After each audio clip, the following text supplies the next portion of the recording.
Hello, my name is Micah Mintz, and today I'm going to be talking about a deviant mind measurement and online video game use.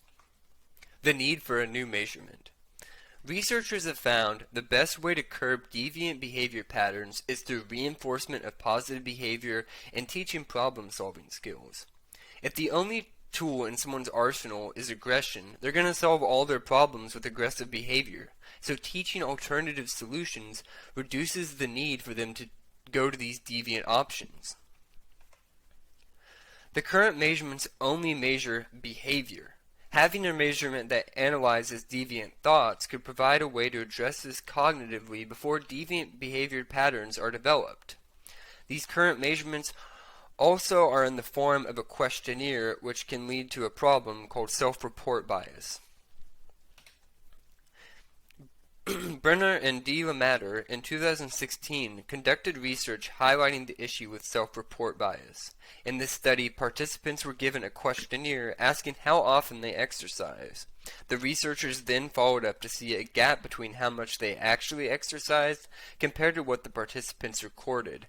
This could be due to the fact that they simply didn't know how much time they were going to have to exercise, or they wanted to match a more ideal self they have created in their ego. Either way, it can lead to faulty data. One way that can bypass this self-report bias is using a video game as a measurement.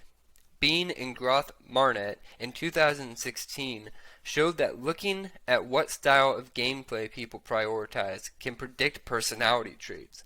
People who played against real players shared traits from the Big Five personality assessment. This was the same for those that played against the artificial intelligence programmed by the game creators. No measurement for a deviant mindset has been created to my knowledge. Video games and a deviant mind. One area that has been researched to only yield contradictory results is aggressive behavior in video games. A less researched area is competitive online gaming and aggressive behavior, with results currently only supporting one direction. More competitive games equals more aggressive behavior. In this study, Adachi and Willoughby had their participants play a competitive game, and then asked them to put hot sauce in a drink that other participants were going to drink, which they weren't. The participants that played the competitive game put more hot sauce in the drink than participants who did not play the competitive game. Although not measuring aggressive behavior, Bean and Groth-Marnett study show that there is a difference between people who play online and offline video games. With research fixated on aggressive behavior, looking at the relationship between online video game use and a deviant mindset could show more impacts from playing video games than we have currently seen with research. With the goal of this study creating a new measurement for these deviant thoughts, it opens up the possibility for this question to yield empirical results. A deviant mindset questionnaire. This questionnaire was developed from a deviant behavior variety scale developed by Sanchez in 2016. This questionnaire consisted of 16 questions that asked the participants to record how often they thought about deviant behavior.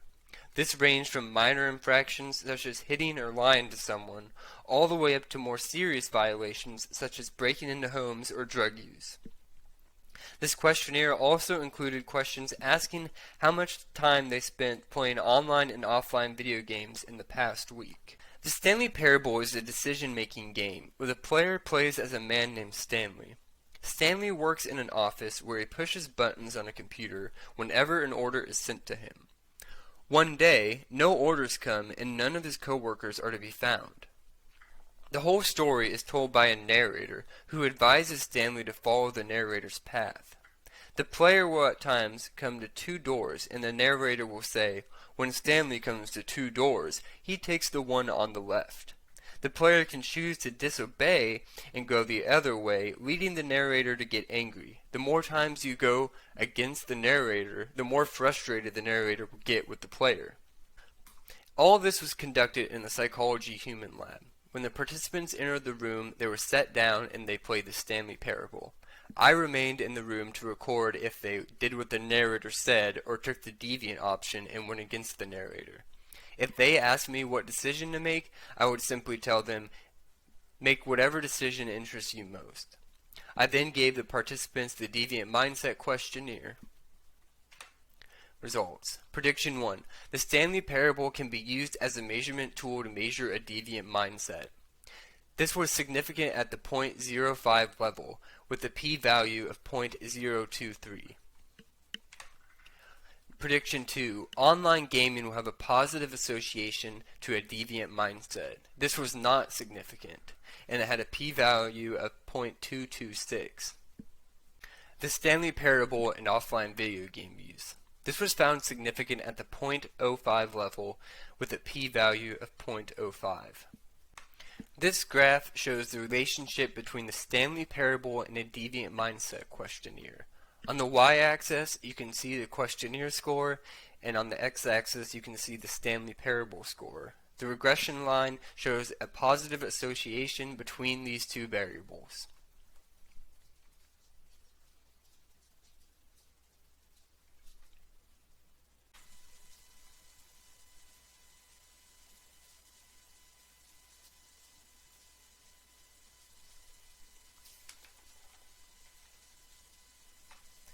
There are many ways that video games could be used as a measurement in psychology besides personality and deviant thoughts, the two discussed in this PowerPoint. Perhaps a game with a decision based around a sad story could show if people are in a depressive state. I believe this study opens up the possibility for clinicians and counselors to have a new tool to diagnose their patients. I asked many participants if they knew the purpose of the study, and none of them knew. This is not statistical evidence, as I did not collect data on it, and further research should be conducted, but it seems to give some good outlook that video games as a psychology measurement do in fact reduce self-report bias. One thing to note in the study was the overall low scores on the Deviant Mindset questionnaire. The highest score from the participants was a 4.88 out of 10, with all the others having scores below 3.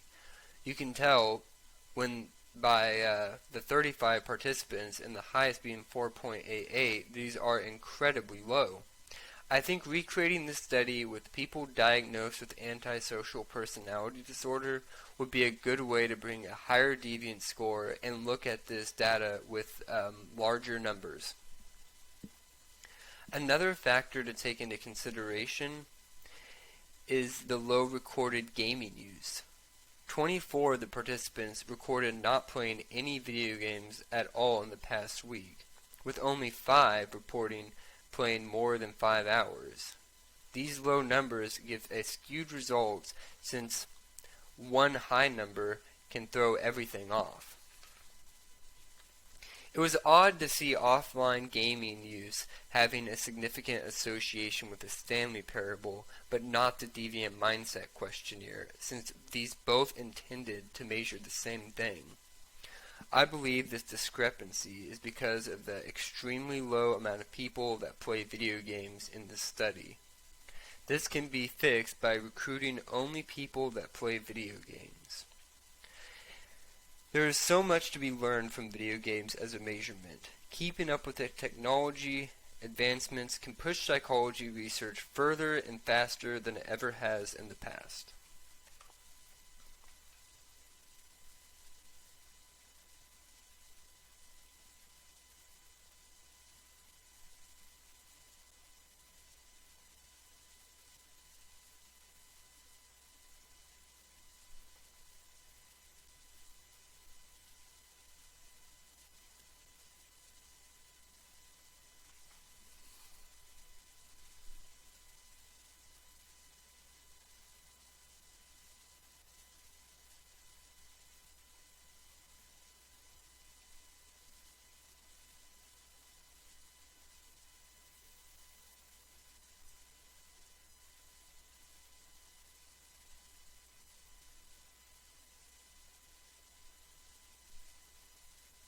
I thank you for your time and have a wonderful day.